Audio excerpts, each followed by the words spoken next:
سبحان اللہ، ماشاء اللہ۔ حضرات، یہ تھے شاعر ہندوستان جناب حضرت زین العابدین صاحب، جو اپنے کلام سے نواز رہے تھے اور ایک ایک مصرے کو اس کے نبی میں ڈوب کر جیتے ہیں، تو واقعی ایسا محسوس ہوتا ہے کہ اے محبوب کی معطر ضیاپاشیوں سے مشام جاء فرحت و شادمانی عطا کر رہے ہیں اور مرجھائے قلوب کو سر شبد و شاداب کر کے جنت کی کیاریوں کا دست کروا رہے ہیں۔ سبحان اللہ، ماشاء اللہ۔ یہ نعت رسول پاک پڑھ رہے تھے، واقعی آپ بھی انہیں اسی انداز میں داد و تحسین سے نواز رہے تھے۔ یہ پہلا اتفاق ہے کہ آج بجردیہ کی سرزمین پر، آج اس لمحی کے میدان میں یہ تاریخی جلسہ ہو گیا کہ پورا مجمع اکٹھا ہے، پورا میدان بھرا ہوا ہے۔ سبحان اللہ، ماشاء اللہ۔ حضرات، دل سے جو کوچے رحمت میں صدا دیتے ہیں، بول دو سبحان اللہ۔ دل سے جو کوچے رحمت میں صدا دیتے ہیں، اس کو سرکار طلب سے بھی سوا دیتے ہیں۔ اور نعت دل سے کوئی پڑھتا ہے تو جبریل امی، نعت دل سے کوئی پڑھتا ہے تو جبریل امی اس کی آواز میں آواز ملا دیتے ہیں۔ میں گزارش کروں گا کہ یہ مجمع جو اتنا اچھا مجمع ہے، اور یہ آپ جو بیچ سے لوگ اٹھ رہے ہیں، میں اپنے نوجوانوں سے گزارش کروں گا کہ اٹھک بیٹھک مت کیجیے۔ جس انداز میں آپ بیٹھے ہیں، جہاں بیٹھے ہیں بس وہیں بیٹھے رہیں اور بالکل سکون و اطمینان کے ساتھ بیٹھے رہیں۔ جناب زین العابدین ابھی آپ کے سامنے نعت پڑھ رہے تھے، ابھی وہ رہیں گے انشاءاللہ العظیم۔ ان کا ایک دور اور ہوگا اور وہ نعت ابھی آپ سنائیں گے، مگر حضرت کی تقریر کے بعد۔ اور آج کی بزم اخلاص حضور پیر طریقت بر شریعت نعت سنیت حضرت علامہ مولانا معین الدین عرف پیارے میاں صاحب قبلہ، وہ بھی تشریف لا چکے ہیں، کچھ ہی دیر میں منبر رسول پر حاضر ہونے والے ہیں۔ آئیے میں اس کے ساتھ میں پھر خطاب کی طرف لے چلوں آپ حضرات کو، اور خطاب کے لیے آج کی بزم محبت میں آئے ہوئے خطیب گلشن خطابت کے اندلیب غلام حبیب ماشاءاللہ یہ جا رہے ہیں۔ اب کچھ ابھی کھانا نہیں کھایا ہے، انشاءاللہ کھانا کھا کر یا اپنی ضرورتوں سے فارغ ہو کر وہ پھر آئیں گے اور پھر اپنے کلام سے آپ کو نوازیں گے۔ آپ لوگ جائیں گے نہیں، جہاں بیٹھے ہیں بیٹھے رہیں انشاءاللہ العظیم، پھر وہ آپ کو نوازیں گے اپنے کلام سے۔ اس وقت خطاب کے لیے میں آج کی بزم محبت میں آنے والا مہمان غلام شہید ذیشان خطیب ہندوستان جناب حضرت مولانا روشن ضمیر صاحب قبلہ تشریف رکھتے ہیں۔ میں ان سے گزارش کر رہا ہوں کہ تشریف لائیں، اور آپ سے گزارش کروں گا کہ آپ یہ نہ سمجھیں کہ ہمارے علاقے کے ہیں، ہمارے محلے کے ہیں، ہمارے گھر کے ہیں، بلکہ آج اس انداز میں آپ ان کے خطاب کو سماعت کریں گے کہ ابھی آج ہی کلکتہ سے چلے آئے ہیں۔ سبحان اللہ، یہ افراتفری کا ماحول آپ بند کریں۔ بابو بیٹھ جاؤ وہیں، بیٹھ جاؤ، بیٹھ جاؤ وہیں، اٹھو مت، بیٹھو وہیں۔ دیکھیے مجمع اچھا ہے، آپ بگاڑے نہیں، جو لوگ جہاں ہیں وہی بیٹھے رہیں۔ زین العابدین پھر آئیں گے، اپنے کام سے نوازیں گے۔ آئیے پورا مجمع مل کر زندگی کے ساتھ نعرہ لگا لے، نعرہ تکبیر، نعرہ مسلک اعلی حضرت جشن شاہ امم علامہ روشن ضمیر صاحب قبلہ، نعرہ تکبیر، نعرہ رسالت۔ حضرت محمد کا مرتبہ نرالا ہے، بول دو سبحان اللہ۔ حضرت محمد کا مرتبہ نرالا ہے، ہر جگہ دو عالم میں ان کا بول بالا ہے۔ خوش نصیب ہیں ہم سب کہ ہماری محفل میں ایک چراغ روشن ہے، ہر طرف اجالا ہے۔ مائک پر جناب حضرت علامہ مولانا روشن ضمیر صاحب قبلہ تشریف لائے۔ معزز سامعین کرام، میرے نوجوان دوستوں بزرگوں، جشن شاہی امم میں آئے ہوئے تمام عاشقان مصطفیٰ اور منبر رسول پر بیٹھے ہوئے تمام علماء کرام و شورائے اعظام، السلام علیکم ورحمۃ اللہ وبرکاتہ۔ حضرات محترم، یہ اٹھک بیٹھک کا جو ماحول آپ لوگوں نے بنا رکھا ہے، یہ محفل کے مزاج کو بالکل منتشر کرتا ہوا نظر آ رہا ہے۔ جب آپ جشن شاہی امم میں آئے ہیں تو آپ کو یہ سوچنا پڑے گا کہ ہمارا بیٹھنا بھی رسول اللہ کے لیے ہے اور ہمارا سننا بھی رسول اللہ کے لیے ہے۔ جب آپ نے یہ طے کر لیا تھا کہ ہم کو جشن شاہ امم میں چلنا ہے تو پھر یہ اٹھک بیٹھک کا ماحول کیسا؟ اس لیے بہتر ہے کہ جب آپ آ چکے ہیں تو اپنے وقت کو اور اپنے بیٹھنے کو رسول اللہ کے لیے وقف کر دیجیے، اور جس نے یہ سوچ لیا ہے یقیناً اس کا بیٹھنا بھی باعث ثواب ہے، اس کا سننا بھی باعث ثواب ہے۔ الحمدللہ الحمدللہ الذی فضل سیدنا و مولانا محمدا علی العالمین جميعا وأقامه يوم القيامة للمذنبين المتلوثين الخطائين الهالكين شفيعا وصلى الله تعالى وسلم وبارك عليه وعلى كل من هو محبوب ومرضي لديه صلاة تبقى وتدوم بدوام الملك الحي القيوم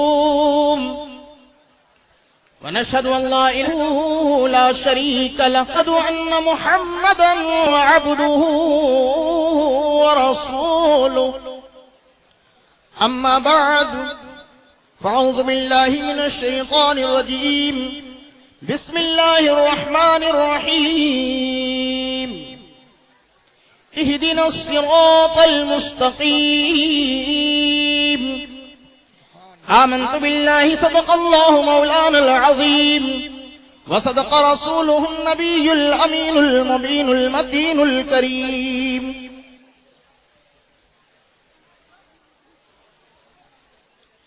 سلام اے آمنہ کے لال اے محبوب سبحانی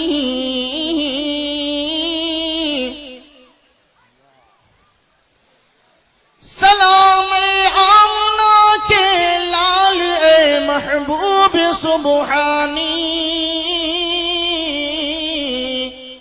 سلام اے فخر موجودات فخر نوع انسانی اور یا حبیبی یا رسول اللہ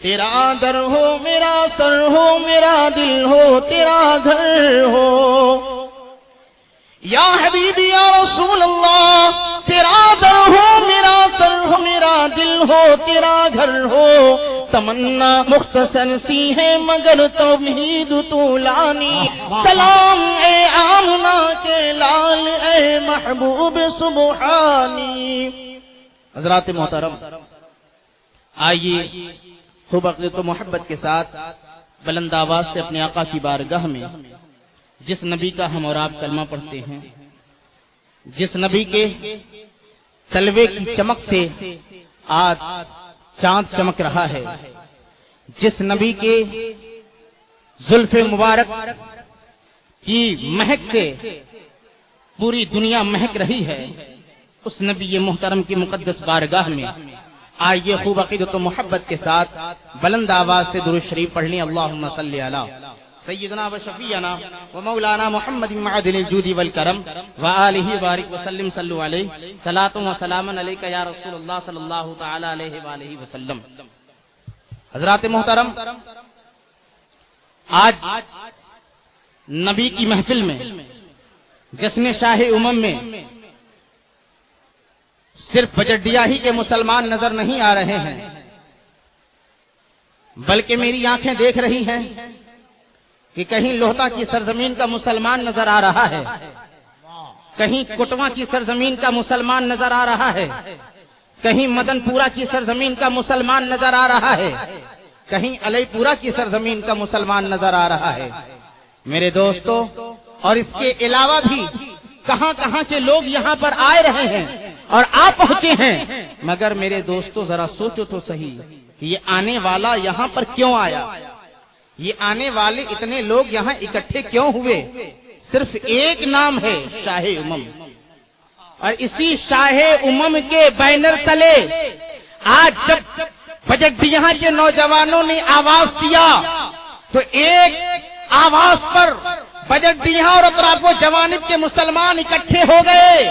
پتہ یہ چلا جب ایک مرتبہ آواز دی جاتی ہے تو ہندوستان کی اس طریقے سے مسلمان اکٹھے ہوتے ہیں. مگر میرے دوستو، کل جب کربلا کے میدان میں امام حسین علیہ جدہ علیہ الصلوۃ والسلام نے آواز دیا تھا تو دنیا کے مسلمان اکٹھے نہیں ہوئے تھے، مگر اللہ کے فرشتے سارے اکٹھے ہو گئے تھے. کربلا کے منظر کو دیکھنے کے لیے پوری دنیا ترس اٹھی تھی. اور کربلا کے منظر سے آگے بڑھو، حشر کا میدان ہوگا. مصطفیٰ جان رحمت صلی اللہ تعالی علیہ وآلہ وسلم کے ہاتھ میں لواء الحمد ہو رہا ہوگا. اور ایسے وقت میں جس وقت میرے نبی کے ہاتھ میں جھنڈا ہوگا، پوری دنیا کے مسلمان، عالم اسلام کے مسلمان نبی کے دامن مبارک کے تلے، نبی کے جھنڈے مبارک کے تلے اکٹھے ہوتے ہوئے نظر آئیں گے. مگر یاد رکھنا، میرا ایمان بولتا ہے کہ آج کا مسلمان جس طریقے سے یہاں اکٹھا ہے، کل نبی کے جھنڈے کے سائے تلے بھی اکٹھا ہوگا. سبحان اللہ، زندہ باد زندہ باد. واہ واہ واہ. کیوں؟ نبی کے دامن میں آنے والا، نبی کے جھنڈے کے نیچے آنے والا کوئی منافق نہیں ہو سکتا ہے، کوئی وہابی نہیں ہو سکتا ہے، کوئی دیوبندی نہیں ہو سکتا ہے. اس لیے کہ جس نے زندگی میں نبی کو برا بھلا کہا ہو، جس نے نبی کی نبوت سے انکار کیا ہو، جس نے نبی کی رسالت سے انکار کیا ہو، جس نے رسول اللہ کے علم غیب کا انکار کیا ہو، جس نے نبی کی صفات کی انکار کیا ہو، وہ کیسے نبی کے جھنڈے کے سائے میں آ سکتا ہے؟ اس لیے مسلمانوں ضروری ہے کہ جب آپ رسول اللہ کے نام پر جشن شاہ امم میں آئے ہو تو پھر ایمان و عقیدے کو درست کرنے کے لیے بھی تیار رہو اور کوشش کرو کہ ہم جس محفل میں جائیں میرا ایمان بھی درست ہو، میرا عمل بھی درست ہو. حضرات محترم، ایک بار درود شریف پڑھیں تو پھر اصل مقصد کی بات ہوگی.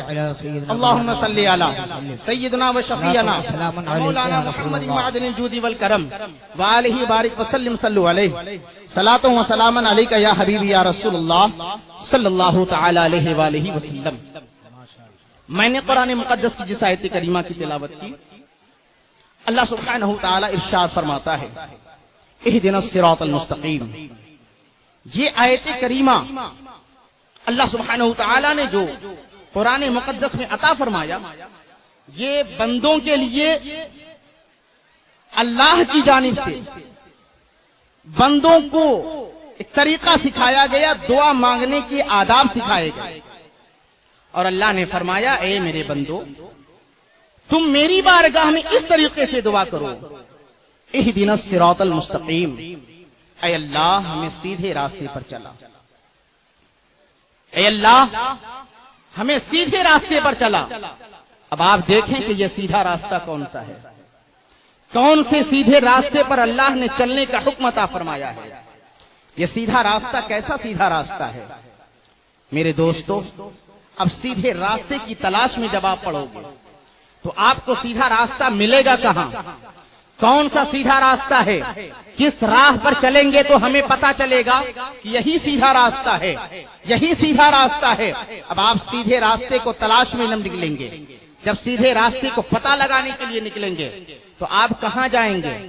اپنے علاقے کے مدرسے میں پہنچیں گے، اپنے علاقے کے مسجد کے امام سے رابطہ کریں گے، اپنے علاقے کے علماء کرام سے رابطہ کریں گے.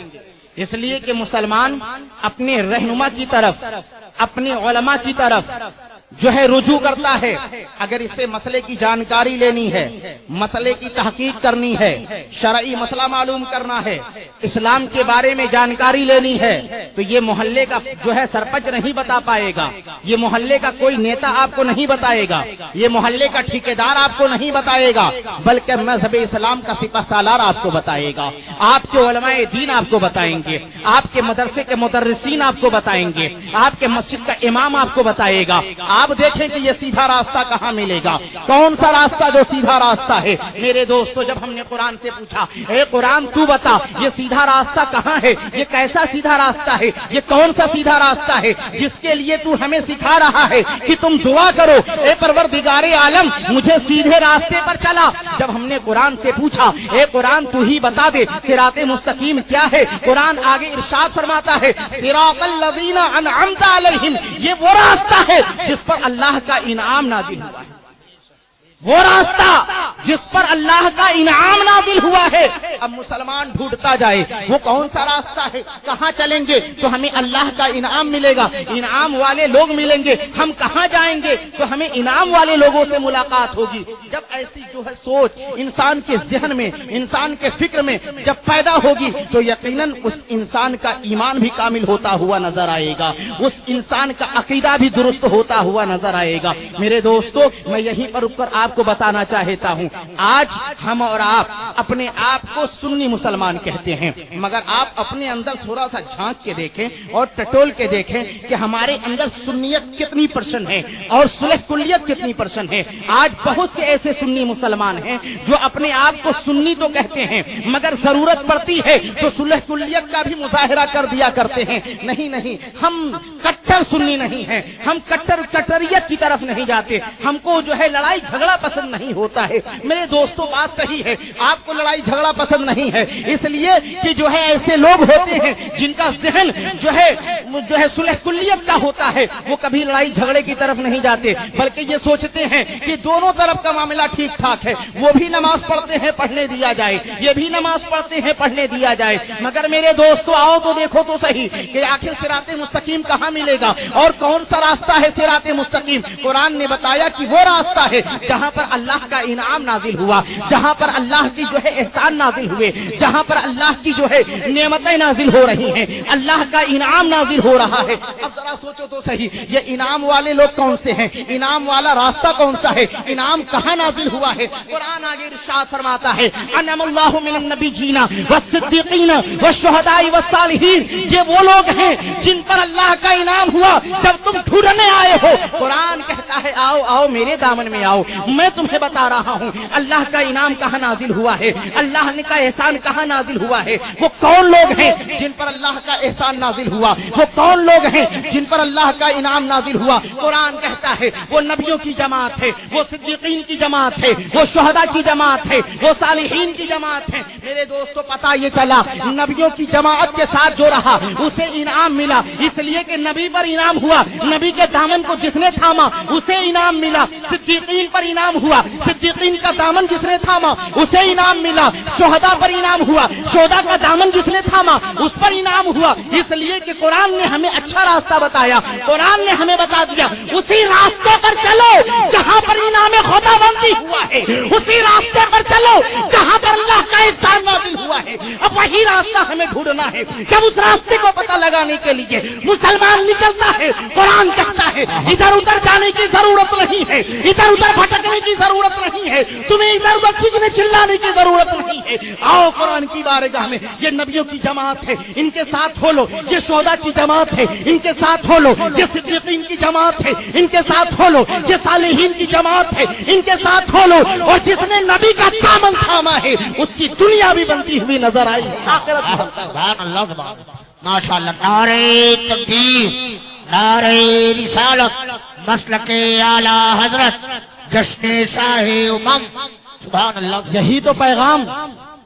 بریلی کے امام احمد رضا نے دیا ہے، یہی پیغام اڑیسہ کے مجاہد ملت نے دیا ہے، یہی پیغام حافظ ملت نے دیا ہے، یہی پیغام اجمیر کے خواجہ ہندل ولی نے دیا ہے، یہی پیغام محبوب الہی نے دیا ہے، یہی پیغام خواجہ قطب الدین بختیار کاکی نے دیا ہے، یہی پیغام سرکار غوث پاک نے دیا ہے، یہی پیغام سرکار دیوا نے دیا ہے۔ میرے دوستو، کہنے کا مطلب یہ ہے کہ جب ہم نے یہ پتہ لگا لیا کہ ہمیں اللہ کا انعام کہاں ملے گا تو اب انسان پریشان کیوں ہوتا ہے؟ اب انسان کو ادھر ادھر بھٹکنے کی تو ضرورت نہیں ہے، مگر پھر بھی انسان پریشان رہتا ہے، پھر بھی انسان بھٹکتا رہتا ہے، پھر بھی انسان سوچتا رہتا ہے۔ اب میں آپ کو بتاؤں کہ آپ دیکھیں کہ نبی کریم صلی اللہ تعالی علیہ وآلہ وسلم کی حیات طیبہ، صحابہ اکرام کی حیات طیبہ، صدیقین اور صدیق اکبر کی حیات طیبہ، حضرت شہدائے کربلا اور تمام شہیدان اسلام کی حیات طیبہ،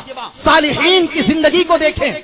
جب آپ ان تمام لوگوں کی زندگی کا مشاہدہ کریں گے تو آپ کو پتہ یہ چلے گا کہ یہ وہ لوگ ہیں جنہوں نے اللہ کے رسول صلی اللہ تعالی علیہ وآلہ وسلم کے نقش قدم پر چل کر ان کی تربیت کو اپنا کر ان کی سنتوں کو اپنا کر اپنی زندگی کو تابناک بنایا اور ایسی زندگی تابناک بنی کہ دنیا والے ان کے غلام بنتے ہوئے نظر آ رہے ہیں. آج یہی پیغام بریلی کے امام احمد رضا نے دیا ہے، مگر آج دنیا کا مسلمان اپنے آپ کو یہ سمجھنے میں بھول کر رہا ہے اور یہ سمجھنے سے قاصر ہے کہ اللہ نے ہمیں کتنا بڑا مقام عطا فرمایا، کتنا بڑا درجہ عطا فرمایا ہے، کتنا بڑا جو ہے منصب عطا فرمایا ہے. قرآن مقدس میں دنیا کے تمام سنی مسلمانوں کو اور تمام عاشقان مصطفیٰ کو ایک عظیم لقب سے سرفراز فرمایا ہے اللہ سبحانہ تعالیٰ نے. جانتے ہو وہ لقب کون سا لقب ہے، وہ منصب کون سا منصب ہے، وہ شان کون سی شان ہے، وہ درجہ کون سا درجہ ہے؟ اللہ سبحانہ تعالیٰ نے قرآن مقدس میں کئی مقامات پر ارشاد فرمایا، یا ایھا المومنون، یا ایھا المومنون، اے مومنو. اب ان باتوں کو اللہ سبحانہ تعالیٰ نے کئی جگہ پر ارشاد فرمایا. ایک مقام پر ارشاد فرمایا، یا ایھا الذین آمنوا اتقوا اللہ، اے ایمان والو اللہ سے ڈرو. جب اللہ سبحانہ تعالیٰ نے حکم فرمایا اے ایمان والو اللہ سے ڈرو، وکونوا مع الصادقین، اور سچوں کے ساتھ ہو جاؤ. پتہ یہ چلا کہ اللہ سبحانہ تعالیٰ نے کلمہ پڑھنے والوں کو، اپنے نبی کے غلاموں کو، اپنے قرآن پڑھنے والوں کو، اپنے نبی کے سچے شہدائیوں کو ایک عظیم لقب سے سرفراز فرمایا اور فرمایا، یا ایھا المومنون، اے ایمان والو، اے ایمان والو. آپ دیکھو ایک انسان کو اگر آپ جھوٹا کہہ دو تو وہ بدک اٹھتا ہے، پریشان ہو جاتا ہے، اس کے چہرے پر بل پڑ آتے ہیں. اگر کسی کو جو ہے نالائق کہہ دیا ہے مگر کسی کی تعریف کر دی جائے، کہا جائے یہ بڑا سخی آدمی ہے، یہ بڑا دلدار آدمی ہے، بڑا احسان کرنے والا آدمی ہے، یہ بڑا دولت مند آدمی ہے، جیسے ہی وہ اپنی تعریف سنتا ہے اس کے کلیجے جو ہے پھولنے لگتے ہیں، اس کا سینہ چوڑا ہونے لگتا ہے، اس کے چہرے حشاش و بشاش نظر آنے لگتے ہیں، اس لیے کہ دنیا نے اس کی تعریف کر دیا ہے. جب دنیا نے تعریف کیا ہے، دنیا کے ایک انسان نے تعریف کیا ہے، اے مسلمان تو اتنا خوش ہوتا ہوا نظر آتا ہے، مگر تیرے عمل کی بنیاد پر، تیرے محبت رسول کی بنیاد پر، تیرے عقیدے کی بنیاد پر تیرے رب نے تعریف کر کے اتنا بڑا درجہ عطا فرما دیا اور کہہ دیا، یا ایھا المومنون، اے ایمان والو. مگر آپ کو ذرا سا احساس تک نہیں ہوا، آپ نے ذرا سا سوچا تک نہیں کہ میرے رب نے مجھے اتنا بڑا مقام عطا فرمایا، میرے پروردگار عالم نے اتنا بڑا درجہ عطا فرما دیا ہے. مگر اے دوستو، جب آپ کو اتنا بڑا منصب ملا، جب اتنا بڑا مقام ملا، اتنا بڑا درجہ آپ کو عطا کیا گیا، پھر بھی آپ وہیں رہ گئے جہاں آپ پہلے تھے.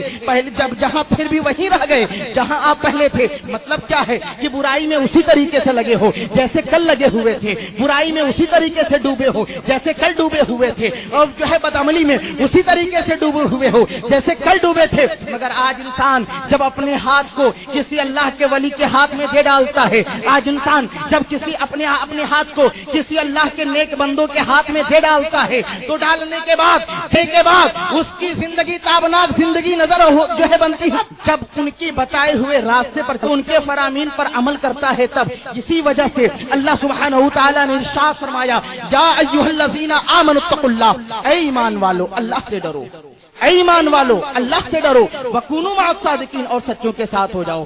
جب بندہ اللہ سے ڈر کر سچوں کے ساتھ ہوتا ہے، اب اس کے اندر تقوی اور پرہیزگاری گھر کرنے لگتی ہے. بندہ اس کے اندر جب جو ہے تقوی اور پرہیزگاری آنے لگتی ہے، اب وہی انسان اللہ کی بارگاہ میں مقبول ہونے لگتا ہے، وہی انسان اللہ کی بارگاہ میں درجہ بدرجہ بلند ہونے لگتا ہے. اب اسی انسان کو کہیں اللہ سبحانہ تعالیٰ نے کتب بنایا ہے، اسی انسان کو اللہ سبحانہ تعالیٰ نے کہیں ابدال کا درجہ عطا فرمایا، کہیں صالحین کا درجہ عطا فرمایا، کہیں اقطاب کا درجہ عطا فرمایا، کہیں غوث کا درجہ عطا فرمایا، کہیں ولی کا درجہ عطا فرمایا. پوری دنیا کے اندر آپ دیکھیں، دنیا کے اندر اولیاء کرام پائے جا رہے ہیں، پوری دنیا کے اندر اولیاء کرام پائے جا رہے ہیں. مگر آپ اپنی نظر اٹھا کر دیکھیں، جتنے بھی اولیاء کرام ملتے ہیں آپ کو یہ صرف اور صرف اہل سنت والجماعت میں ملتے ہیں، صرف اہل سنت والجماعت میں ملتے ہیں، اس کے علاوہ آپ کو کہیں بھی اللہ کے ولی نہیں ملیں گے۔ پوری دیوبندیت کو کھنگال کر دیکھ لو، کہیں اللہ کے ولی نہیں ملیں گے۔ پورے وہابیت کو کھنگال کر دیکھ لو، پوری دنیا میں کہیں بھی وہابی میں اللہ کا ولی کوئی نظر نہیں آئے گا۔ تو شیعہ کو کھنگال کر دیکھ لو، پوری شیعت میں کہیں بھی اللہ کے ولی نظر، چکڑالویوں کو کھول کھنگال کر دیکھ لو، کہیں بھی اللہ کے ولی نظر نہیں آئیں گے۔ اگر اللہ کے ولی نظر آ رہے ہیں، شہنشاہ دیوا نظر آ رہے ہیں، مسلک اہل سنت والجماعت میں نظر آ رہے ہیں، حضرت مخدوم بہاری نظر آ رہے ہیں، مسلک اہل سنت والجماعت میں نظر آ رہے ہیں، حضرت شہنشاہ کچھوچوی نظر آتے ہیں تو جو ہے مسلک اہل سنت والجماعت میں نظر آتے ہیں، خواجہ ہندل ولی نظر آ رہے ہیں تو مسلک اہل سنت والجماعت میں نظر آتے ہیں، حضرت غوث پاک نظر آتے ہیں، مسلک اہل سنت والجماعت میں نظر آتے ہیں، حضرت جنید بغدادی نظر آتے ہیں تو مسلک اہل سنت والجماعت میں نظر آتے ہیں۔ دنیا کے اندر جتنے بھی اولیاء کرام پائے جا رہے ہیں، سب کے سب مسلک اہل سنت والجماعت میں پائے جا رہے ہیں۔ یہی وجہ ہے دنیا میں مسلک اہل سنت والجماعت سواد آدم کے نام سے جانی اور پہچانی جاتی ہے۔ اب میرا کہنے کا مقصد یہاں پر یہ ہے کہ اللہ نے اتنا بڑا مقام اور اتنا بڑا درجہ مسلمانوں کو عطا فرمایا، مگر مسلمانوں نے کبھی اپنے آپ کو مسلمان سمجھا؟ آپ تھوڑی دیر کے لیے سوچیں۔ میں آج کی تقریر میں کچھ آپ سے لینا بھی چاہوں گا اور کچھ آپ کو دینا بھی چاہوں گا، اس لیے کہ ہمارے بجٹیہاں لمحی سرائے سرجن کے جیالے نوجوانوں نے آج وہ کارنامہ انجام دکھایا ہے جو جو ہے نام بلگچا کا آ رہا ہے، اس لیے کہ بلگچا میں کافی دن تک قیام کیا ہوں۔ پورے لمحی میں آج تک یہ تاریخی جو کانفرنس کی صورت میں یہ جلسہ نظر آ رہا ہے، آج سے پہلے کبھی ایسا پروگرام نہیں ہوا تھا۔ یہ ان جیالے نوجوانوں اور ہمارے نوجوان بھائیوں کا یہ محنت اور ان کی کاوش کا نتیجہ ہے کہ آج دور دراز کے تمام مسلمانوں کو انہوں نے اکٹھا کر دیا ہے، اور اس قدر اس کے اندر روپیہ خرچ کیا ہے آپ حضرات کے تعاون کے ذریعہ۔ تو میں چاہتا ہوں کہ کچھ آپ اس جلسے سے کچھ لے کر جائیں اور کچھ دے کر بھی جائیں۔ لینا کیا ہے اور دینا کیا ہے وہ میں آپ کو بتا رہا ہوں۔ ابھی آپ جناب زین العابدین صاحب نعت پڑھ رہے تھے، آپ اچھل اچھل کر نعت خوانی سماعت کر رہے تھے اور سبحان اللہ الحمدللہ کا داد دے رہے تھے کہ نہیں دے رہے تھے؟ مگر میں آپ کو اب آپ سے ایک امتحان لینے جا رہا ہوں۔ وہ امتحان کیا ہے کہ آپ جتنے یہاں پر ہیں، کوئی اپنے آپ کو یہ تو نہیں کہہ سکتا کہ ہم مسلمان نہیں ہیں۔ کوئی ایسا شخص ہے جو ہاتھ اٹھا کے بولے ہم مسلمان نہیں ہیں؟ سارے لوگ مسلمان ہیں، سارے لوگ مسلمان ہیں۔ ہمارے بیچ اگر ایک کوئی ہندو چلا آئے، آنے کے بعد کسی ایک سے یہ سوال کر دے، اتنے سارے لوگ بیٹھے ہیں، میں سامعین کی بات کر رہا ہوں، ذاکرین کی بات نہیں کرتا، اہل اسٹیج میں عوام اور خواص دونوں بیٹھے، اگر ان تمام لوگوں سے اگر ایک ہندو سوال کر دے، اچھا آپ یہ بتائیں کہ آپ لوگ مذہب اسلام کے ماننے والے ہیں، مذہب اسلام کو چاہنے والے ہیں، تو اسلام جو دھرم ہے، اسلام جو مذہب ہے، فنڈامنٹل کیا ہے؟ اسلام جو مذہب ہے، اسلام جو دھرم ہے، اسلام کا فنڈامنٹل کیا ہے، یعنی اس کی بنیادی باتیں کیا ہے؟ تو آپ یہ بتائیں کہ اس میں اتنے لوگ بیٹھے ہوئے ہیں، سبحان اللہ آپ کو سمجھ میں آ رہا تھا، آپ بول رہے تھے، ایک ایک شعر آپ سمجھ رہے تھے اور آپ بول رہے تھے، مگر میں آپ سے پوچھتا ہوں، یہاں سے لے کر وہاں تک کتنے لوگ بیٹھے ہوئے ہیں، اس میں سے کوئی ایک آدمی ذرا بتا دے کہ اسلام کا فنڈامنٹل کیا ہے، اسلام کے اندر بنیادی باتیں کیا ہے؟ کوئی اگر ایسا مسلمان ہے جو کھڑا ہو کر بتا دے مجھے، میں تمام لوگوں سے مخاطب ہوں۔ لمحے سرائے سرجن کے نوجوانوں نے یہ بہت بڑا کارنامہ انجام دیا ہے کہ یہاں آپ کو بھی بلایا ہے، علماء کرام کو بھی بلایا ہے۔ مقصد یہ نہیں ہے کہ صرف نعت خوانی ہو اور سبحان اللہ الحمدللہ کا نعرہ لگے، نہیں، بلکہ مقصد یہ ہے کہ کچھ آپ سیکھو اور کچھ آپ کو سکھایا جائے، کچھ آپ جو ہے جانو، کچھ آپ کو جنایا جائے، کیا چیز ہے وہ بتایا جائے۔ میں آپ سے پوچھتا ہوں اتنے لوگ ہیں اب تک کوئی نہیں جانتا. بتائیے اتنے سارے مسلمان سے اگر ایک ہندو سوال کر بیٹھے کہ مذہب اسلام کی بنیادی باتیں کیا ہے تو یہ سارے مسلمان ایک ہندو کو جواب نہ دے سکا تو پھر کیسا مسلمان ہے وہ؟ آپ مذہب اسلام کی کیا تبلیغ کر پائیں گے؟ آپ بھی مسلمان ہو، کلمہ آپ پڑھتے ہو، نماز آپ پڑھتے ہو، روزہ آپ رکھتے ہو، زکات آپ دیتے ہو، قرآن آپ پڑھتے ہو، حج آپ کرتے ہو، مگر آج آپ سے ایک ہندو نے سوال کر دیا تو آپ اس کا جواب نہ دے سکو گے. بتاؤ اسلام کی رسوائی ہوگی کہ نہیں ہوگی؟ قرآن کی رسوائی ہوگی کہ نہیں ہوگی؟ اسلام کی رسوائی ہوگی کہ نہیں ہوگی؟ مسلمان کی رسوائی ہوگی کہ نہیں ہوگی؟ تمام اتنے مسلمانوں نے مل کر اس مذہب اسلام کو رسوا کرنے کے لیے تیار ہو گئے. اب تک کسی کو پاس جواب نہ ملا. میں ابھی بھی آپ سے سوال کر رہا ہوں، جواب دینے کے لیے کوئی بھی ایک کھڑا ہو جائے. آپ دیکھیں، بتاؤ بھائی ماشاءاللہ سبحان اللہ، ایک بندہ کھڑا ہوا ہے، ذرا بلند آواز سے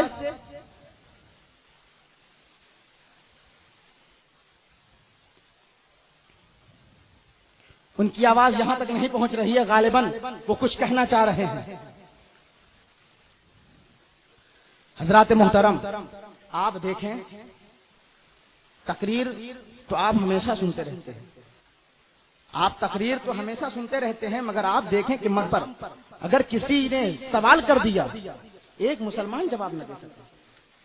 یہاں سینکڑوں نہیں ہزاروں مسلمان بیٹھے ہوئے ہیں اور ہزاروں مسلمان نے مل کر اسلام کو نیلام کرنے کے لیے تیاری کر ڈالی. آپ سوچیں گے آخر یہ ہمارے اندر اتنی کمزوری کیوں ہے؟ ہمارے اندر اتنی کمزوری کیوں؟ ہم بھی تو مسلمان ہیں، ہماری یہ تمام احباب مسلمان ہیں، مگر آج کوئی جواب نہ دے سکا. اس لیے کہ ہم تعلیم سے دور ہیں، اس لیے کہ ہم مذہب اسلام کی تعلیم سے دور ہیں، ہم پڑھائی سے دور ہیں. ہمارا کام زندگی گزارنا ہے، پیسہ کمانا ہے اور پیسہ کما کر صرف مکان بنوانا ہے اور اپنی زندگی عیش و مسیح جو ہے کی زندگی گزارنی ہے. مگر آپ نے کبھی یہ نہ سوچا ہم مسلمان ہیں تو ہمارے لیے کچھ فرائض بھی ہیں، ہم مسلمان ہیں ہمارے لیے کچھ کام بھی ہیں. جب اللہ سبحانہ تعالیٰ نے 24 گھنٹے آپ کو عطا فرمائے اور اس 24 گھنٹے میں اگر آپ 5 منٹ کا بھی وقت نکال لیتے رب کائنات کی خاطر تو ہو سکتا تھا کہ وہ 5 منٹ آپ کے لیے کام آ جائے. مگر آج آپ میرے ایک سوال کا جواب نہ دے سکے. بڑا چھوٹا سا سوال تھا کہ اسلام کا فنڈامنٹل کیا ہے، اسلام کی بنیادی باتیں کیا ہے. میں آپ کو بتا رہا ہوں، اس کے بعد آپ دیکھیں، مگر ابھی نہیں بتاؤں گا. میں اپنی تقریر کے اخیر میں آپ سے سوال کرتا ہوا گزروں گا اور اس کے بعد میں آپ کو بتاؤں گا.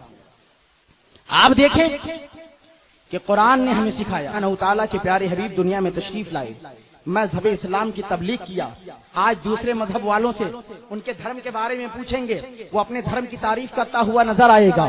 سکھ سے پوچھیں گے وہ اپنے مذہب کی تعریف کرتا ہوا نظر آئے گا. عیسائی سے پوچھیں گے وہ اپنے مذہب کی تعریف کرتا ہوا نظر آئے گا. مگر ایک مسلمان کیسا مسلمان ہے جو اپنے مذہب کے بارے میں کسی کو جواب نہ دے سکے؟ تو پھر بتاؤ اتنے سارے مسلمان مل کر مذہب اسلام کو کیسے پھیلا سکتے ہیں، کیسے اس کو آگے بڑھا سکتے ہیں، کیسے مذہب اسلام کی تبلیغ کر سکتے ہیں؟ اس لیے ضروری ہے مسلمانوں کہ ہمیں پڑھائی کرنی چاہیے. صرف ہمیں کام سے ہماری زندگی نہیں بننے والی ہے. نعرے تکبیر، نعرے رسالت، مسلک اعلی حضرت علامہ پیارے میاں صاحب قبلہ، نعرے تکبیر، نعرے رسالت.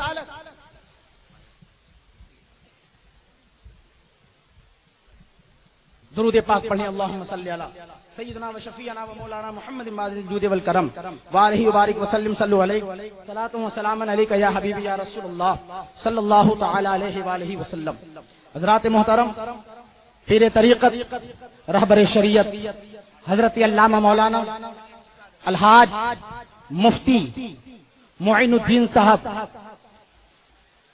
پیارے میاں صاحب قبلہ مدد ذلہ النورانی ممبر رسول پر جلوہ افروز ہو چکے ہیں، جو آج کے اس جشن شاہ امم کے صدر اعلیٰ کی حیثیت سے ہیں. آپ ان کے چہرے کی زیارت بھی کرتے رہیں اور جو کچھ میں بول رہا ہوں میری گفتگو کو سماعت بھی کرتے رہیں. آپ دیکھیں کہ میں نے آپ سے پوچھا تھا مگر کوئی بتا نہ سکا. پتا یہ چلا مذہب اسلام سے ہم کتنے دور ہیں. نام کے مسلمان ہیں مگر کام کے مسلمان نہیں ہیں. نام کے ہمارے سر پہ ٹوپی ہوتی ہے مگر کام کی یہ ٹوپی نہیں ہے. یہ ٹوپی جو عام طریقے سے کہی جاتی ہے, کسی نے کسی کو ٹوپی دے دیا یعنی کسی نے کسی کو دھوکہ دے دیا, اسی طریقے سے آپ کا بھی معاملہ ہے. مگر میرے دوستو, جب آپ تھوڑی دیر کے لیے سوچو کہ یقیناً ہم بھی مسلمان ہیں, میرے اوپر بھی کچھ ذمہ داریاں ہیں. صحابہ اکرام نے جب کلمہ پڑھا تو اس کلمہ کی لاج انہوں نے رکھی, مصطفیٰ جان رحمت کے نقش قدم پر چلتے رہے, مذہب اسلام کی تبلیغ کرتے رہے. مگر آپ دیکھو کہ آپ نے کتنے کو کیا سکھایا ہے. آپ نے سکھایا ہے تو گالی سکھائی ہے, آپ نے سکھایا ہے تو برائی سکھائی ہے. میں آپ کو بتاتا چلوں, اسی محلے کا حال یہ ہے, اور صرف اسی محلے کا نہیں بلکہ ہندوستان کے اکثر مسلم بستی کا حال یہ ہے. دوسری بستی میں جائیں گے شرابی آپ کو کم نظر آئے گا, جواری آپ کو کم نظر آئے گا. مگر جتنے مسلمان بستی ہے ان جب بستیوں میں آپ جائیں گے شرابی وہاں آپ کو زیادہ نظر آئیں گے, جواری وہاں آپ کو زیادہ نظر آئیں گے. پولیس والے بھی پریشان ہو کر چھوڑ دیتے ہیں, جانے تو یہ مسلمان قوم ایسی قوم ہے جو خود بخود ذلیل ہوگی, خود بخود مرنے لگے گی. مگر یہ پولیس والے جانتے ہیں یہ کون ہو. یہ ہر آدمی پر ضروری نہیں ہے. اور آج تو حال یہ ہے, ہر آدمی جو شریعت کے جو جتنی مسائل ہیں اس پر ڈسپانس چاہتا ہے, اس پر اس کے اندر قلت چاہتا ہے, اس کے اندر کمی چاہتا ہے. اور آج مسلمان اسی کمی کا شکار ہوتے ہوتے اپنے اعمال کو اکارت کرتا ہوا نظر آ رہا ہے, اپنی اعمال کو برباد کرتا ہوا نظر آ رہا ہے. ادھر قرآن ہم سے کہتا ہے اہدنا الصراط المستقیم, صراط مستقیم پر چلو, صراط مستقیم پر چلنا ہے, وہ راستہ جس پر اللہ کا انعام ہوا. مگر آپ بتاؤ کہ جب آپ شراب پی کر چلو گے کیا یہی صراط مستقیم ہے؟ جب آپ جوا کھیلنے کے لیے گھر سے نکلو گے یہی صراط مستقیم ہے؟ اور آج یہی بدعملی کا نتیجہ ہے کہ محلے محلے میں برائیاں پنپ رہی ہیں, محلے محلے میں جو ہے برائیاں پنپ رہی ہیں. اور اسی برائیوں کا نتیجہ ہے جو آج آپ کے محلے میں اتنا بڑا حادثہ ہوتا ہوا نظر آیا, یہ اسی برائی کا ایک حصہ ہے. مگر اے مسلمانوں, آج بھی اپنی آنکھ کو کھول لو تو سمجھ میں آ جائے گا کہ ہاں ہم کتنی گہرائی کے اندر ہیں, ہم کس قدر جو ہے برائیوں کے دلدل میں پھنسے ہوئے ہیں. میرا نبی چاہتا ہے ہم گناہوں سے بھی پاک ہو جائیں, میرا رب چاہتا ہے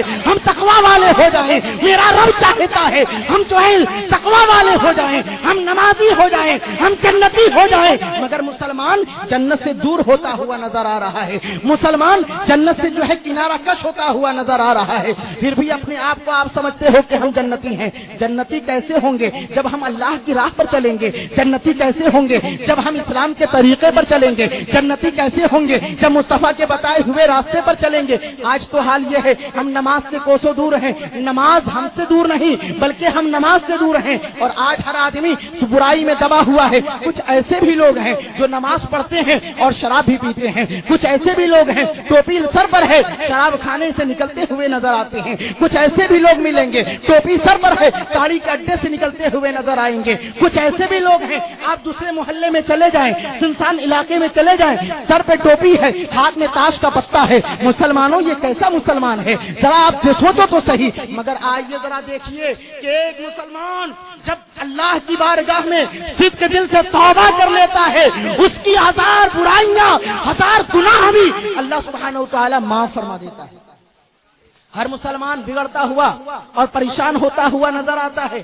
اللہ کے رسول صلی اللہ تعالی علیہ وآلہ وسلم کی بارگاہ میں بھی ایک صحابی رسول آئے. آنے کے بعد بہت پریشان, یا رسول اللہ بہت دن سے پریشان ہوں. یا رسول اللہ پہلے میرے باغ ہرے بھرے رہا کرتے تھے, میرے آقا اب میرے باغ کے اندر جو ہے کھجور بہت کم پیدا ہو رہا ہے, میرے جو ہے کھجور کے درخت سوکھتے جا رہے ہیں. یا رسول اللہ ہم بہت پریشان نظر آتے ہیں. میرے آقا نے مشاہدہ فرمایا, اس کے چہرے کو دیکھا, چہرے کو دیکھنے کے بعد حضرت علی کو بلایا. حضرت علی قریب آئے, میرے آقا کے پاس حضرت علی آئے. میرے آقا نے اس جو ہے صحابی کے ساتھ حضرت علی کو لگا دیا اور لگانے کے بعد فرمایا اے علی جا اس کے جو ہے باغیچے میں چلا جا, اے علی چلا جا. اور حضرت علی گئے. جانے کے بعد حضرت علی کرم اللہ وجہ الکریم نے اس کی جو ہے باغیچے میں جا کر کوئی دعا نہیں پڑھا, پڑھا ہے، کوئی جو ہے جو وظیفہ نہیں پڑھا ہے، نہ میرے آقا نے کوئی وظیفہ دیا، نہ میرے آقا نے کوئی دعا بتایا، بلکہ حضرت علی پہنچے اور پہنچنے کے بعد حضرت علی نے اس کے جو باغیچے میں کھجور کا درخت تھا اس کو پکڑا ہے، پکڑ کر آپ نے ہلایا ہے، جیسے ہی ہلانا شروع کیا حضرت علی جا کر وہاں کوئی وظیفہ نہیں پڑھتے ہیں، وہاں جا کر قرآن کی کوئی آیت نہیں پڑھتے ہیں، جا کر وہاں کوئی درود آپ نے نہیں پڑھا، کوئی دعا نہیں پڑھا، بلکہ اسی باغیچے کے کھجور کے درخت کو پکڑ کر ہلانا شروع کیا، جیسے ہی ہلایا اوپر سے ایک ہڈی کا ٹکڑا زمین پر گرا۔ کیا گرا؟ ہڈی کا ٹکڑا زمین پر گرا، اور جیسے ہی ہڈی کا ٹکڑا زمین پر گرا حضرت علی نے اس ہڈی کے ٹکڑے کو اٹھا لیا، آقا کی بارگاہ میں لے کر آئے۔ حضرت نبی کریم صلی اللہ تعالی علیہ وآلہ وسلم نے اس ہڈی کے ٹکڑے کو لیا ہے، اور لینے کے بعد حضرت نبی کریم صلی اللہ تعالی علیہ وآلہ وسلم ارشاد فرماتے ہیں یہ ایک بے نمازی کی ہڈی ہے، ہڈی یہ ایک بے نمازی کی ہڈی ہے، اور یہ بے نمازی کی ہڈی اس کھجور کے درخت پر ڈال دیا گیا تھا، یہ اسی بے نمازی کی ہڈی کی نحوست ہے کہ اس کے باغیچے کی برکت اٹھا لی گئی تھی۔ اے مسلمانوں، جس کے باغیچے میں ایک بے نمازی کی ہڈی کا ٹکڑا پہنچ جائے تو اس کے باغیچے کی برکت ختم ہو جائے، تو جس گھر میں پورے گھر کا آدمی بے نمازی ہوگا اس گھر میں کیسے برکت آئے گی؟ جس گھر میں مکمل بے نمازی ہوگا، شوہر بھی بے نمازی، بیوی بھی بے نمازی، باپ بھی بے نمازی، تو جو ہے ماں بھی بے نمازی، بچہ بھی بے نمازی، تو بتاؤ کہ اس گھر میں رحمت کہاں سے آئے گی؟ اس گھر میں برکت کہاں سے آئے گی؟ اس گھر میں اللہ کی رحمت کہاں سے آئے گی؟ اس لیے ضروری ہے مسلمانوں کی نماز پڑھو۔ اللہ نے ارشاد فرمایا ہے، قرآن میں آپ کو طریقہ بتایا گیا، اہدنا الصراط المستقیم، صراط مستقیم۔ یہ صراط مستقیم ہے کیا؟ یہی اللہ والوں کا راستہ ہے، یہی اللہ سبحانہ و تعالیٰ کے محبوب بندوں کا راستہ ہے۔ جب اللہ والوں کے راستے پر آپ چلو گے تو یقیناً صراط مستقیم پر ہوگے، اور جس نے اس راستے کو چھوڑا یقیناً وہ بھٹکتا ہوا نظر آیا، اور جب بھٹکتا ہوا نظر آیا ہے تو اس لیے دوستو ضروری ہے کہ اپنے آپ کو سدھارو، اپنی ایمان کو بھی درست کرو، اپنے عقیدے کو بھی درست کرو، اور اپنے عقیدے کو درست کرنے کے لیے، اپنے ایمان کو درست کرنے کے لیے ایک کامل انسان، کامل پیر کے ہاتھ میں ہاتھ دینا بھی ضروری ہے۔ جب تک آپ ان کے دامن کو نہیں پکڑو گے، ان کے ہاتھ میں اپنے ہاتھ کو نہیں دو گے، آپ کے ایمان کی بھی سلامتی نہ ہو پائے گی، آپ کے عقیدے کی بھی سلامتی نہ ہو پائے گی، آپ کے جو ہے عقیدے کی بھی سلامتی نہ ہو پائے گی۔ اس لیے ضروری ہے مسلمانوں، وَكُونُوا مَعَ الصَّادِقِينَ، اللہ نے حکم عطا فرمایا ہے سچوں کے ساتھ ہو جاؤ، اور جب سچوں کے ساتھ ہو جائے تو پھر اللہ کی رحمتیں اس کے ساتھ ہو جائیں۔ جو سچوں کے ساتھ ہو گیا اللہ کی رحمتیں اس کے ساتھ ہو گئی، اور اللہ کی رحمت ساتھ جب ہوتی ہے تو اب آنے والی ہر بلا ٹلتی ہوئی نظر آتی ہے۔ جب اللہ کی رحمت ساتھ ہوتی ہے آنے والی ہر بلا ٹلتی ہوئی نظر آتی ہے، یہاں تک کہ اس بندے کی کوئی غلطی کی وجہ سے اللہ کا عذاب بھی آتا ہے تو اس کی جو ہے کوئی نیک عمل کی بنیاد پر اس کی جو ہے وبا، اس کی سزا، اس کے عذاب کو ٹال دیا جاتا ہے۔ میں آپ کو بتاؤں، فرعون جو دنیا کے اندر اپنے آپ کا اس نے خدائی کا دعویٰ کیا۔ فرعون کا نام سنا ہے آپ نے؟ فرعون نے خدائی کا دعویٰ کیا، اور جب فرعون نے خدائی کا دعویٰ کیا تو دعویٰ کرنے سے پہلے جس وقت اس نے خدائی کا دعویٰ نہ کیا تھا تو اس نے ایک محل بنوایا، اور اس محل کے دروازے پر اس نے بسم اللہ الرحمن الرحیم لکھوایا۔ کیا لکھوایا؟ بسم اللہ الرحمن الرحیم لکھوایا، اور جب بسم اللہ الرحمن الرحیم لکھوا لیا اب اس محل میں رہنے لگا، مگر جب اسے شرارت سوجھی اور اس کو اپنے آپ میں ایک غرور پیدا ہوا، اور پھر وہ اپنے آپ کو رب اعلیٰ کا اعلان کروایا، انا ربکم الاعلیٰ کہلوانا شروع کیا، کہ جو ہے اس نے اپنے آپ کو خدا کہلوانا شروع کیا، تو اللہ سبحانہ و تعالیٰ کے پیارے نبی حضرت موسیٰ کلیم اللہ علیہ نبینا علیہ الصلوۃ والسلام، حضرت موسیٰ علیہ الصلوۃ والسلام نے رب کی بارگاہ میں عرض کیا، اے پروردگار عالم، یہ فرعون اس نے خدائی کا دعویٰ کیا ہے، اے پروردگار عالم اس کے اوپر عذاب کیوں نہیں نازل فرماتا؟ اے پروردگار عالم اس کے اوپر تو قہر کیوں نہیں ڈالتا؟ پروردگار عالم نے ارشاد فرمایا، اے موسیٰ تو جانتا ہے جب اس کے اوپر میں عذاب بھیجنا چاہتا ہوں یہ اپنے مکان پہ ہوتا ہے. اے موسیٰ جب میری قہر، جب میرا عذاب، جب میرے عذاب کے فرشتے، جب میرے قہر و غضب کے فرشتے جب قہر کو لے کر اس کے اوپر جانا چاہتے ہیں تو اس کے دروازے پر میرا پیارا نام لکھا ہوا ہے. اس کے دروازے پر میرا پیارا نام لکھا ہوا ہے.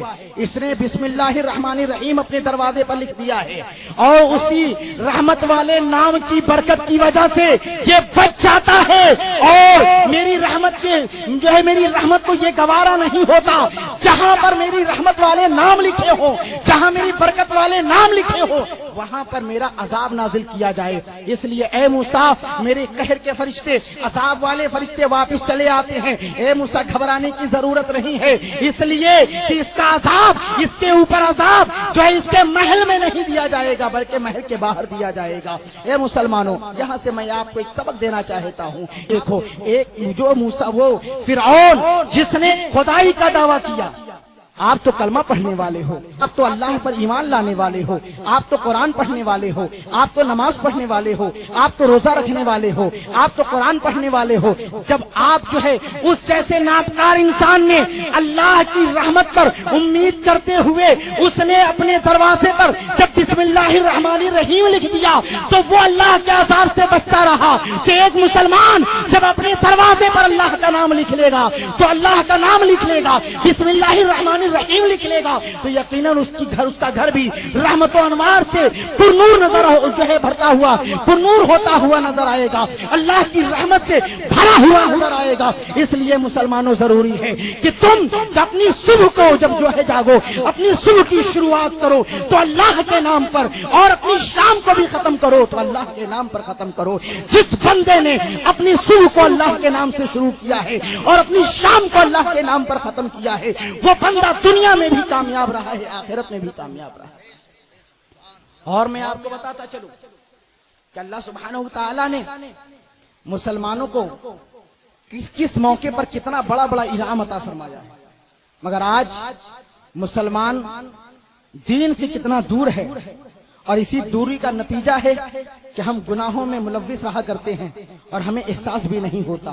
ہم جھوٹ بھی بولتے رہتے ہیں، ہمیں احساس نہیں ہوتا، ہمیں احساس تک نہیں ہوتا. ہم کی برائیاں بھی کرتے رہتے ہیں، ہمیں احساس تک نہیں ہوتا. ہم نے جرم کیا ہے، ہم نے کتنی بڑی جو ہے گناہ کر دیا ہے، اس کا احساس مجھے جو ہے نہیں ہوتا. میرے دوستو ذرا دیکھو تو صحیح، اللہ سبحانہ و تعالی نے اتنا بڑا انعام عطا فرمایا. بسم اللہ الرحمن الرحیم یہ اللہ کا نام ہے، ایسا برکت والا نام ہے، ایسا جو ہے رحمت والا نام ہے. میرے آقا صلی اللہ تعالی علیہ وآلہ وسلم کی حدیث پاک ہے اور اسی حدیث پاک کے جو ہے زمرے میں حضرت تفسیر جو ہے صاحب تفسیر کبیر اور صاحب تفسیر عزیزی نے اور صاحب تفسیر نعیمی نے اس آیت کریمہ اور اس جو ہے بسم اللہ الرحمن الرحیم کے تعلق سے بیان فرماتے ہوئے ارشاد فرمایا. اے مسلمانوں ذرا غور کرو، ایک مسلمان جب بسم اللہ الرحمن الرحیم پڑھتا ہے اللہ کی رحمت اس کے ساتھ ہوتی ہے. اور حدیث پاک میں تو یوں وارد ہوا، میرے آقا صلی اللہ تعالی علیہ وآلہ وسلم ارشاد فرماتے ہیں کہ ایک مسلمان جب بسم اللہ الرحمن الرحیم پڑھ لیتا ہے تو اللہ کی رحمت ساتھ ہوتی ہے. اگر اپنے بچے کو بسم اللہ سکھاتا ہے تو اس بچے کے پڑھے ہوئے بسم اللہ سے باپ کو بھی ثواب ملتا ہے، اس کی ماں کو بھی ثواب ملا کرتا ہے. اور آقا نے تو یہاں تک فرما دیا ہے کہ اگر کوئی مسلمان بسم اللہ پڑھے اور پھر اپنی بیوی سے مجامعت کرے، یعنی اپنی بیوی کے قریب جائے اور کپڑے کو اتارنے سے پہلے بسم اللہ الرحمن الرحیم پڑھ کر پھر کپڑے کو اتارے اور پھر اپنی بیوی کے ساتھ مجامعت کرے، آقا فرماتے ہیں اس مجاہد کے ذریعہ اگر اس جو ہے اس کی بیوی کے پیٹ میں حمل ہو گیا تو اس حمل سے جو نطفہ بنا اور اس نطفے سے جو حمل بنا اور اس حمل کے ذریعہ جو بچہ پیدا ہوگا، دنیا میں جتنا سانس لیتا رہے گا ماں کے شکم میں وہ جتنا سانس لیتا رہے گا اور پیدا ہونے کے بعد وہ جتنا سانس لیتا رہے گا اللہ تعالیٰ ہر سانس کے بدلے میں اس کے باپ کو نیکی عطا فرماتا ہوا نظر آئے گا.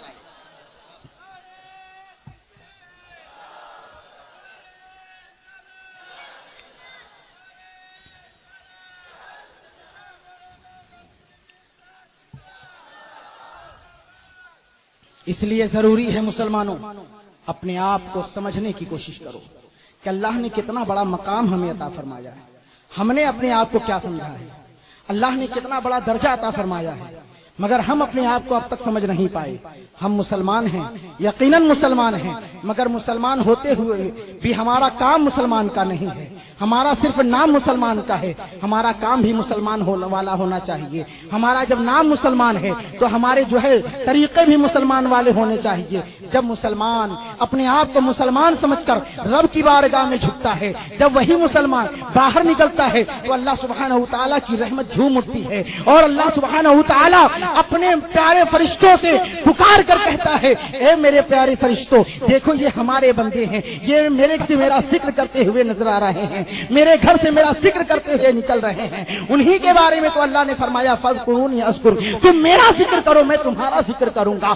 آقا کریم صلی اللہ تعالی علیہ وآلہ وسلم نے اپنے صحابہ کو جو تربیت عطا فرمایا ہے، اپنے صحابہ کو جو پیغام دیا ہے، آقا کریم صلی اللہ تعالی علیہ وآلہ وسلم نے صحابہ کرام کو یہی تو پیغام دیا ہے، اے میرے صحابہ، تم کو اللہ نے دین عطا فرمایا ہے، تم کو اللہ نے پیارا رسول عطا فرمایا ہے، تم کو اللہ نے کلام عطا فرمایا ہے، تم کو اللہ نے نماز عطا فرمایا ہے، اور اسی نماز کے صدقے میں اللہ سبحانہ و تعالیٰ نے دنیا بھر میں مسلمانوں کو جنت میں اعلیٰ مقام عطا فرمایا ہے۔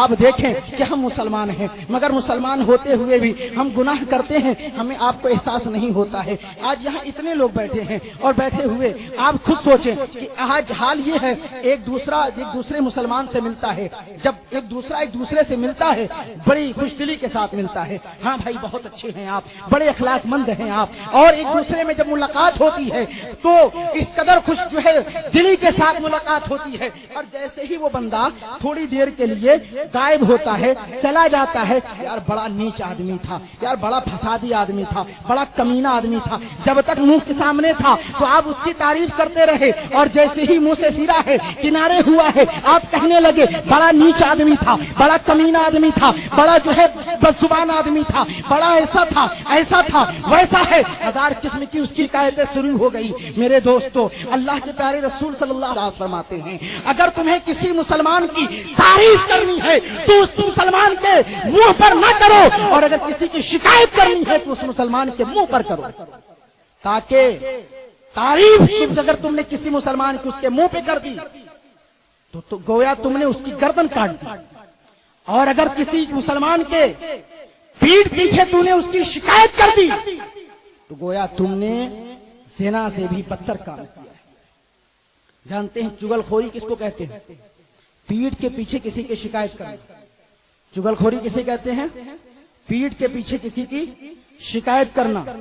غیبت کسی کے پیچھے اس کے غائبانے میں اس کی شکایت بیان کرنا، جو اس کے اندر عیب نہیں ہے وہ عیب بیان کرنا، اور چگل خوری اس کے بارے میں کسی کو دوسری طریقے سے برائی بیان کرنا۔ میرے دوستو ذرا دیکھو کہ اللہ کے پیارے رسول صلی اللہ علیہ وسلم، اس کو ہم لوگ کوئی عیب نہیں سمجھتے، اس کو ہم لوگ کوئی گناہ نہیں سمجھتے، ایک عام سی بات ہے، عام سا یہ اپنے اندر ایک محاورہ بنا ہوا ہے، ایک طریقہ بنا ہوا ہے۔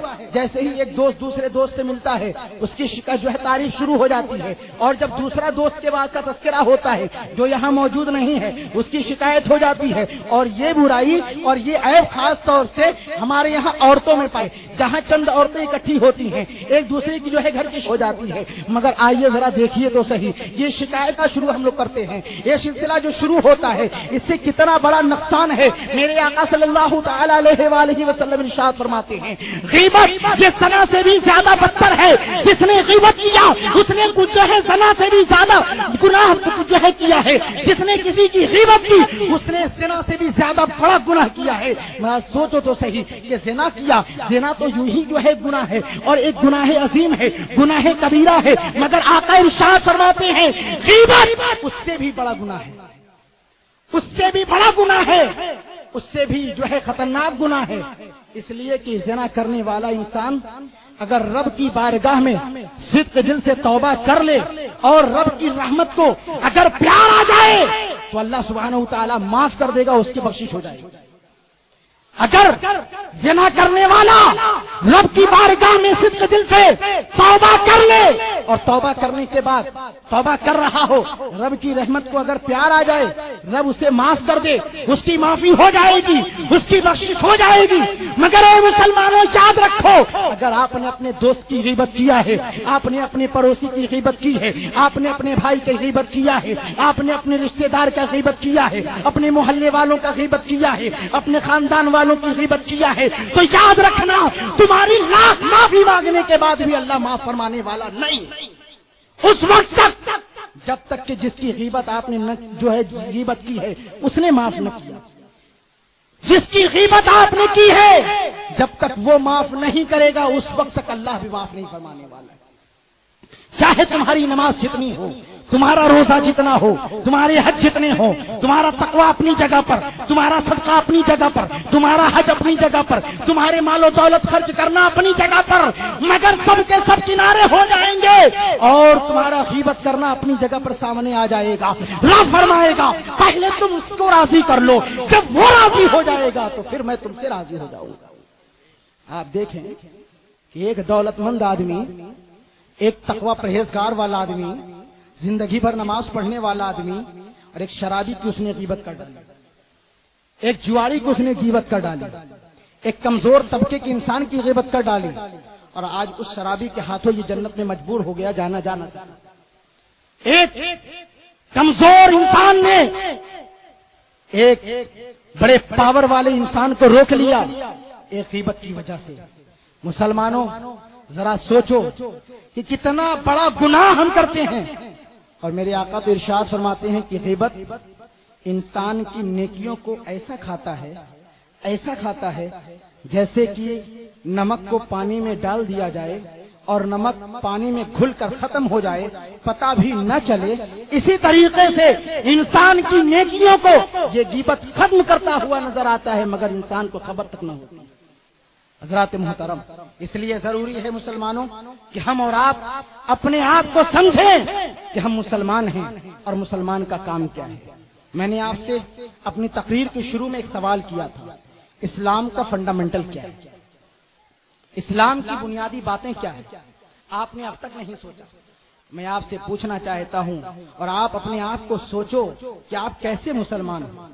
اگر یہی سوال آپ سے کوئی غیر مسلم کر دے تو وہاں آپ خود بھی رسوا ہو رہے ہو اور اپنی قوم کو بھی رسوا کر رہے ہو، اپنی سماج کو بھی رسوا کر رہے ہو، اپنے اسلام کو بھی رسوا کر رہے ہو۔ کیسا اسلام کا ماننے والا ہے یہ؟ کیسا مسلمان ہے؟ داڑھی بھی ہے، ٹوپی بھی ہے، اچھا خاصا ڈریس بھی ہے، دیکھنے سے بڑا پابندی جو ہے اسلام نظر آتا ہے، دیکھنے سے بڑا پابندی اسلام نظر آتا ہے، مگر اسلام کے بارے میں کچھ بھی نہیں جانتا۔ یہ نل بٹا نل ہے، اسلام کی جب بنیادی بات ہی ان کو نہیں جانتا ہے تو پھر وہ آگے اسلام کے بارے میں کیا بتا پائے گا؟ اس لیے مسلمانوں ضروری ہے، آج میں ایک سبق دے کر جا رہا ہوں، یاد رکھنا، اور کل اگر کوئی آپ سے پوچھ بیٹھے تو جواب دے دینا، اسلام کو رسوا مت کرنا۔ میں نے پوچھا تھا اسلام کا فنڈامنٹل کیا ہے، اسلام کی بنیادی باتیں کیا ہیں؟ اسلام کی بنیادی باتیں بہت آسان ہیں مگر آپ اس کو سمجھ نہیں پائے اور اب تک آپ نے جواب نہیں دیا۔ پہلا ہے توحید و رسالت، پہلا ہے توحید و رسالت، یعنی اللہ پر ایمان لانا اور رسول اللہ پر ایمان لانا۔ اللہ پر ایمان لانا، رسول اللہ پر ایمان لانا، اور ایسا ایمان لانا پورے مکمل ذات و صفات کے ساتھ ایمان لانا۔ دیوبندیوں کی طرح ایمان لانے کا مطلب نہیں کہ اللہ جھوٹ بھی بول سکتا ہے، بولے گا نہیں۔ اگر ایمان لاؤ تو اس طریقے سے ایمان لاؤ جس طریقے سے صدیق اکبر ایمان لائے تھے، ایسا ایمان لاؤ جس طریقے سے فاروق اعظم ایمان لائے تھے، ایسا ایمان والا بنو جس طریقے سے عثمان غنی ایمان لائے تھے، ایسے ایمان والے بنو جس طریقے سے مولا علی ایمان لائے تھے، ایسے ایمان والے بنو جس طریقے سے اللہ کے پیارے رسول کے صحابی ایمان لائے تھے، ایسا ایمان والے بنو جیسے غوث اعظم ایمان لائے تھے، ایسا ایمان والے بنو جیسا ایمان خواجہ غریب نواز کا تھا، جیسا ایمان محبوب الہی کا تھا، جیسا ایمان امام احمد رضا کا تھا۔ اور جب تم غلام احمد رضا ہو، غلام خواجہ ہو، غلام غوث ہو، غلام نبی ہو، تو ایمان والے بھی ویسے ہی ایمان والے بنو، جان رہے یا نہ رہے مگر ایمان سلامت رہے۔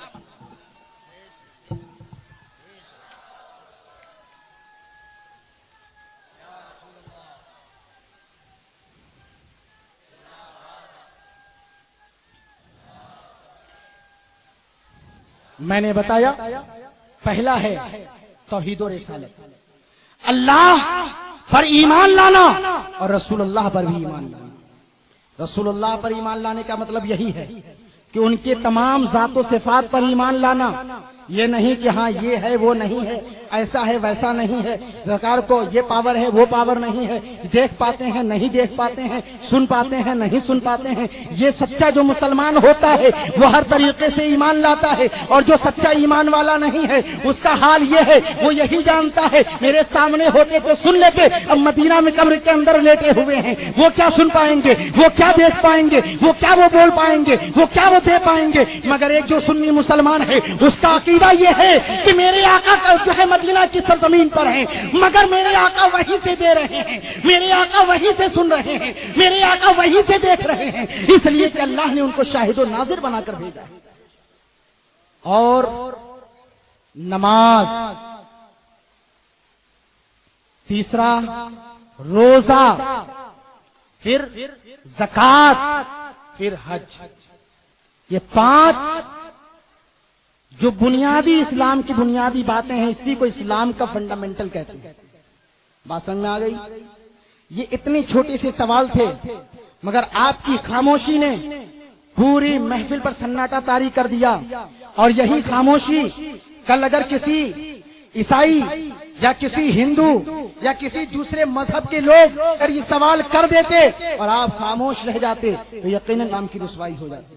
اس لیے مسلمانوں، کربلا میدان میں امام حسین نے اپنا آل و اولاد کو قربان کر دیا، مگر اسلام کو رسوا ہونے نہیں دیا۔